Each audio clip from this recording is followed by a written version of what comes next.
బాగున్నారా? బావున్నానమ్మా. అక్క, ఈ పాపే నాకు మన అక్షయ గురించి చెప్పింది. అవునా? చాలా మంచిది. మన అక్షయ మళ్ళీ పుట్టినరోజుకి వస్తుందని చెప్పింది ఈ పాపే కాబట్టి నేను ఆ ఆశతోనే మనశ్శాంతిగా ఉంటున్నాను. ఏంటమ్మా మా ఇంటికొచ్చావు? పనుండి వచ్చాను పెద్దమ్మా.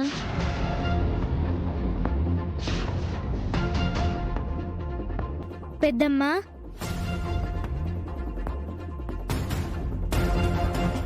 ఈవిడ అమ్మలాంటివారు, మీరు పెద్దమ్మలాంటివారు. అందుకే అలా పిలిచాను. ఏమీ అనుకోకండి. పర్లేదమ్మా, మా అక్షయ్ పిలిచినట్టు అనిపించింది. ఎవరొచ్చారు? అక్షయ్ ఫ్రెండ్ అండి. అవునా? బాగున్నారా పెద్దనాన్న? అప్పుడే అందరితో వరుసలు కలిపేసిందే. నేనంతే అండి, మనసులో ఏది ఉంచుకోను. గడిచిదానివే. సరే, వచ్చిన విషయం చెప్తాను వినండి. నిన్న మీ ఇంటికొచ్చిన రైతుల్ని పంపించింది నేను.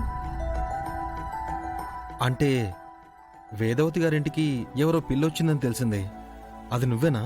అవునండి, వేదవతి గారే నన్ను తీసుకెళ్లారు. ఆ ఇంట్లో వాళ్ళతో కొంచెం జాగ్రత్తగా ఉండమ్మా. ఆ సంగతి నేను చూసుకుంటాను. నువ్వైతే రైతుల్ని పంపించావు కానీ నాకైతే అవనిని ఆ విషయంలో జోక్యం చేయించడం నాకిష్టం లేదమ్మా. ఎందుకని? ఆ విషయం మీద రాత్రి అందరం మాట్లాడుకున్నాం. అది వదిలేమ్మా. అవని గారికి జరిగిన అన్యాయం గురించి తెలుసుకున్నాను. ఇప్పుడు మీకు నచ్చే 4 మాటలు చెప్తాను వినండి. వేదవతి గారు పూజ గదిలోకి వెళ్ళలేకపోవడానికి కారణమేంటో తెలుసా? ద్వారం దగ్గర మంటలొస్తున్నాయి.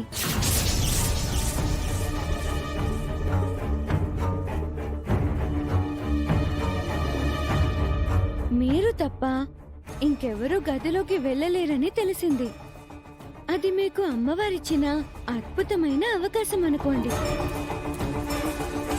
మీ గొప్పతనం మీరు నిరూపించుకునే సువర్ణ అవకాశం ఇది. మీరు ముక్కు పుడకను తీసుకుని పల్లెటూరుకి వెళ్లారనుకోండి, మీ పేరు మారుమోగిపోతుంది కదా. అలాగే జనాలకు మంచి జరుగుతుంది. అలాంటి అవకాశాలు జీవితంలో అప్పుడప్పుడు తలుపు తడుతూ ఉంటాయి. తలుపులు ముయ్యకండి. ఆ కుటుంబానికి ఈ రకంగానైనా మిమ్మల్ని దగ్గర చేయాలని అమ్మవారు ఈ విధంగా డిసైడ్ అయ్యారేమో.